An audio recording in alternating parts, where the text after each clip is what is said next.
नमस्ते दोस्तों, आप सबका स्वागत है मेरे YouTube चैनल पर जिसका नाम है मराठी कथा, हिंदी कथा जीवन बदलने के लिए। मैं आप ही का दोस्त वैभव आपसे बात कर रहा हूँ। दोस्त बोलिए, गाइडेंस बोलिए, सर बोलिए, जिस नाम से आपको पुकारना है उस नाम से पुकारिए। आज की कथा जैसे मैंने बोला था, हर संडे मैं आपको ये लिए बिज़नेस कथा लाऊंगा, बिज़नेस स्टोरीज लाऊंगा।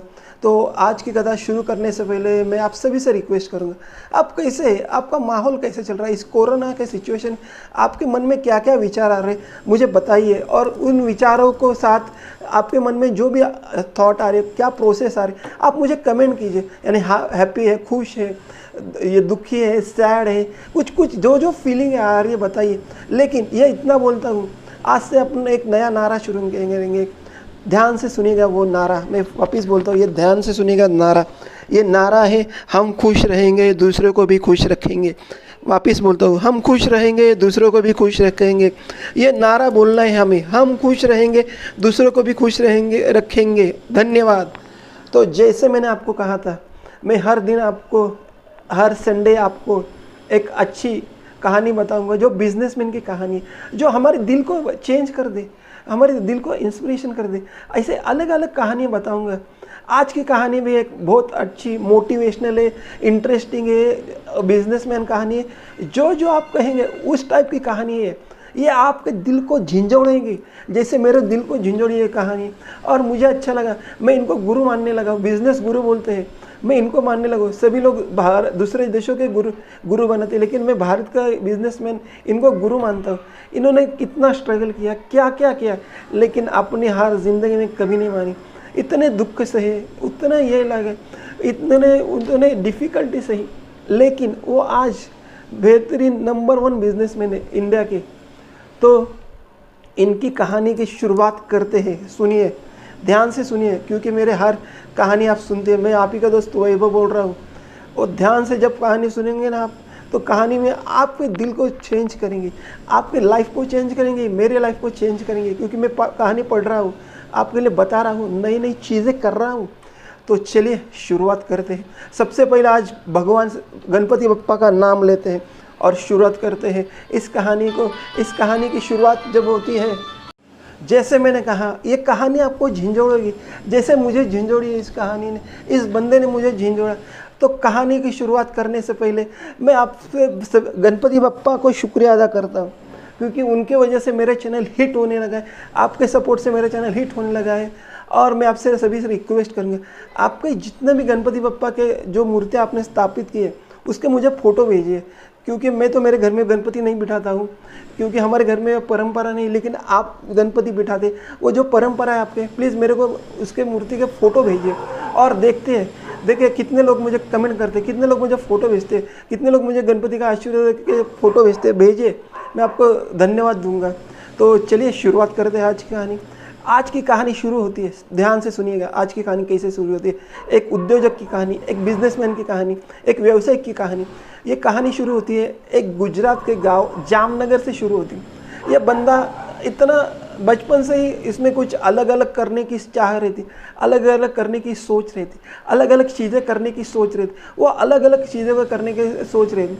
तो वो बचपन से उनके पिताजी एक टीचर रहते, टीचर के वो बच्चे रहते, लेकिन टीचर को आप जानते हैं, टीचर के सीमित आयुष्य, सीमित ज़िंदगी, लेकिन इनका दिमाग इतना तेज रहता है। वो एज ऑफ 15 में, देखिए सुनिए, एज ऑफ 15 में फॉरेन को जाते हैं। वहाँ पे वो फॉरेन को जाते, शुरुआत कर देता हूँ।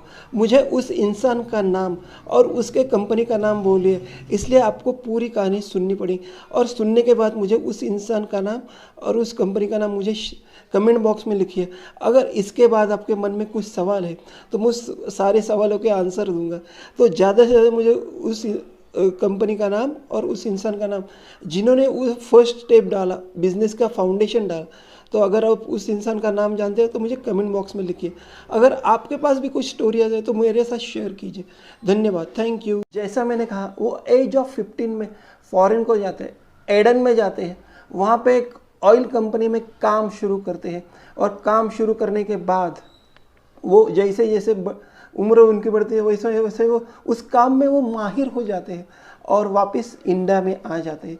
इंडिया में आने के बाद वापस अपने गांव, अपने शहर जो जूनागढ़ है, मैंने गलती से बोल दिया जामनगर, लेकिन वो जूनागढ़ में वापस आते हैं और पिताजी को बोलते हैं मुझे आज से कुछ ऐसा अलग व्यवसाय करना है, मुझे अलग चीज़ करनी है, मुझे अलग करना है, अलग सोच है मेरी, मुझे बिजनेस करना है, इसलिए मुझे मुंबई जाना है। तो उनके पिताजी बोलते हैं तो आप तो नहीं जा सकते मुंबई, आपको क्या करना है वहाँ पे यहाँ से करो। लेकिन जो दिमाग रहता है बिजनेसमैन का वो कुछ अलग ही सोच रहती, तो वो मुंबई में आते हैं। मुंबई में आके एक दोस्त, एक परिवार के यहाँ पे रुक जाते हैं कुछ बिजनेस करने के लिए। एक परिवार के यहाँ पे रुक जाने के बाद वो डिसाइड करते हैं कि मैं आज से बिजनेस करूँगा, इसलिए वो मार्केट में जाते हैं। मार्केट में देखते हैं क्या क्या चीज़ें हैं, किस चीज़ का मैं बिजनेस कर सकता हूँ, तो वो समझ लेते हैं। कुछ दिनों के में वो समझ जाते हैं, तो फिर वो बिजनेस शुरू कर देते हैं। सबसे पहले वो निटिंग यार्ड जो बोलते हैं, जो धागा बोलते हैं, धागा, वो धागा सेल करना शुरू करते हैं। मार्केट में जाके धागा सेल करना शुरुआत करते हैं, लेकिन मार्केट में ऑलरेडी बहुत सारे बंदे होते हैं, उनके कारण वो सेल नहीं कर पाता। लेकिन तो इंसान को अगर जिद हो वो कुछ भी कर सकता है, वो बिजनेस शुरू कर देता है। बिजनेस के जितनी डिफिकल्ट आती है वो आनी शुरू होती, लेकिन वो हार नहीं मानते। और सबसे पहले एक प्रोडक्ट लाते, कपड़ा लाते मार्केट में, जिसका नाम है ओनली विमल का वो कपड़ा लाते और मार्केट में चला देते और इतना फेमस होता है।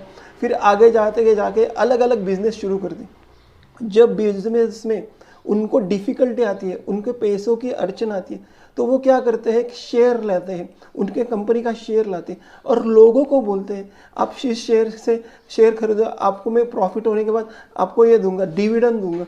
ऐसा वो करते हैं। वो इंडिया में पहले इंसान है जिन्होंने शेयर लाया, अपने बिजनेस का शेयर लाया। शेयर लाने के बाद इतना बड़ा बिजनेस, उन्होंने इतना बड़ा बिजनेस आगे किया, बहुत सारी चीज़ें उन्होंने बिजनेस में की।